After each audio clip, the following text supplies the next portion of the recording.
today's lesson, we're going to go over 3 approaches for soloing over a super simple chord progression, A minor 7 to E dominant 7. Now, even though this is a super simple progression, we're going to get into some intermediate to advanced music theory, like the harmonic minor scale, diminished 7th arpeggios, and a great use for the melodic minor scale. For each approach, I'll play some lick examples over a backing track. All the tabs and notation for those examples, along with the backing track, will be available on my Patreon page, and that's a great way to support this channel if you haven't checked it out already. So without further ado, thank you for being here. Let's get into it. The first thing that might come to mind when playing over a progression in the key of A minor is to play the A minor pentatonic scale. But when we play licks out of this scale, we tend to lean heavily on the flat 7, the note G. And one of the things you'll realize pretty quickly is that the note G clashes with an E dominant 7th chord. That's because E7 is a secondary dominant chord that is not diatonic to A minor. In fact, E minor 7 is the chord diatonic to A minor. And when we change from E minor 7 to E dominant 7, the note that changes is the third, from the minor third G up to the major third G sharp.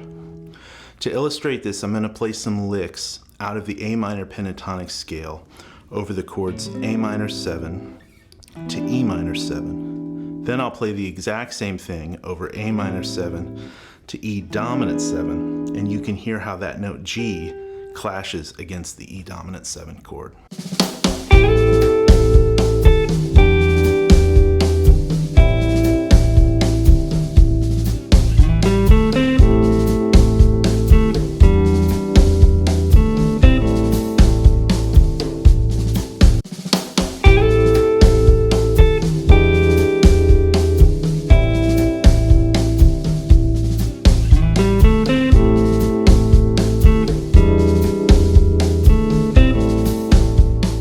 So the third of this E7 chord, the note G sharp, is the note we really have to pay attention to when soloing over this progression.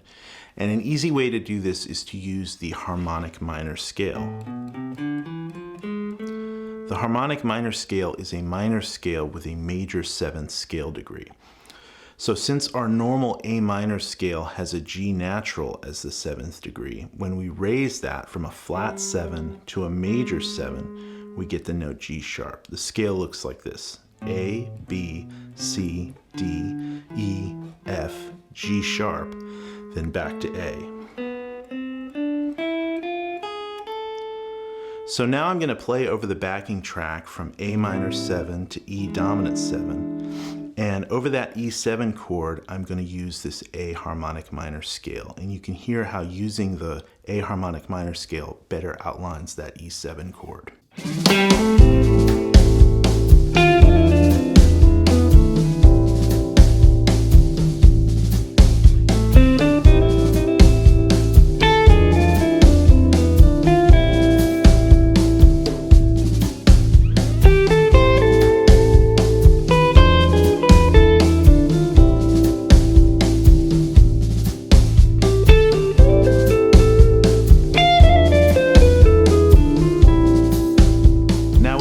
Closer look at this harmonic minor scale, one of the cool things about it is there's actually a diminished 7th arpeggio right within the scale. If we start on the note G sharp and go up in a series of minor thirds, we get this diminished 7th arpeggio, which is made up of the notes G sharp, B, D, and F right out of the harmonic minor scale. And since diminished 7th arpeggios are symmetrical, we can start it on any of the 4 notes: G sharp, B, D, or F. And we can take any diminished shapes or licks and move them up and down the fretboard by 3 frets to get different variations.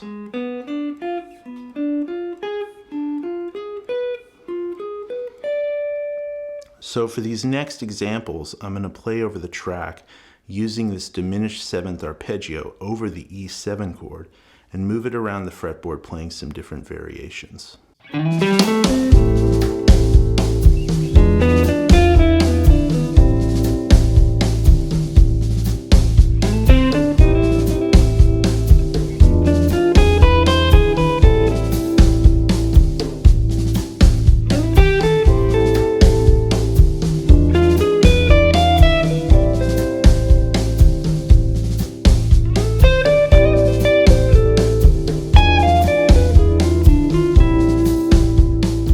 Okay, so this final approach we're going to talk about uses the melodic minor scale, specifically the 7th mode of the melodic minor scale, also called the altered scale.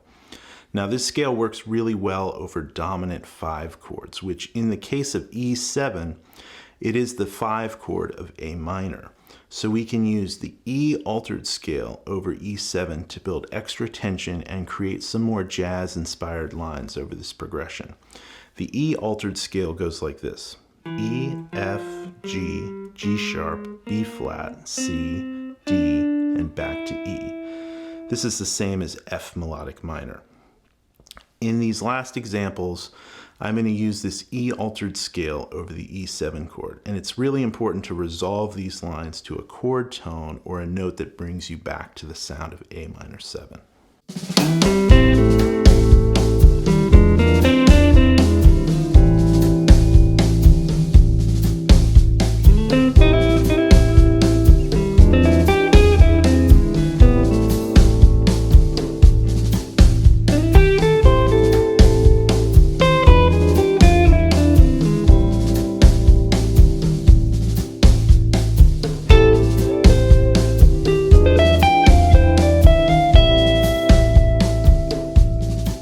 Thank you so much for watching. Be sure to check out my Patreon page for more lesson content, and happy practicing. I will catch you next time. Take care.